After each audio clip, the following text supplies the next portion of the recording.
And to give you an idea how technology has changed, in 2011, it was impossible to answer this question. What's the difference between a cat and a dog? I mean, yes, as humans, we can answer this question, even in 2011, I assure you. But for a computer, this was excessively difficult. There were publications about ear detection and whisker detection.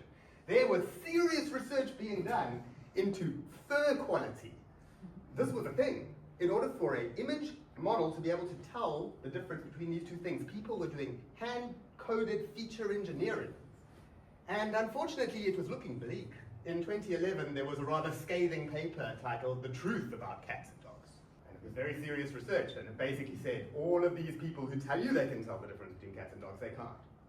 In fact, Microsoft decided this was such a good test that they made an Asira captcha. This was a way to try and keep bots off their websites.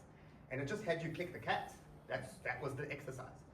There were dogs and cats, and you had to click one.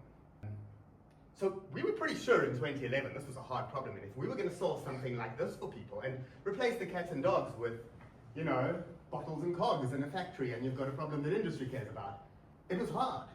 You had to spend a lot of time handcrafting features, and then bam, 2012, AlexNet. I don't know how many of you have studied machine learning, but if you have, you've seen this model.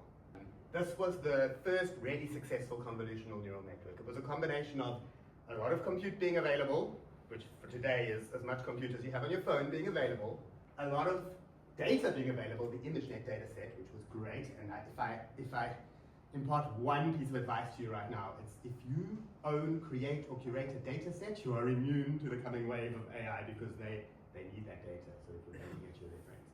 But good data was available, good model was available, good compute was available, the stars aligned, and 99.9% accuracy at cats and dogs. You can go on Kaggle right now, you can go to the cats versus dogs data set, you can train it on your laptop.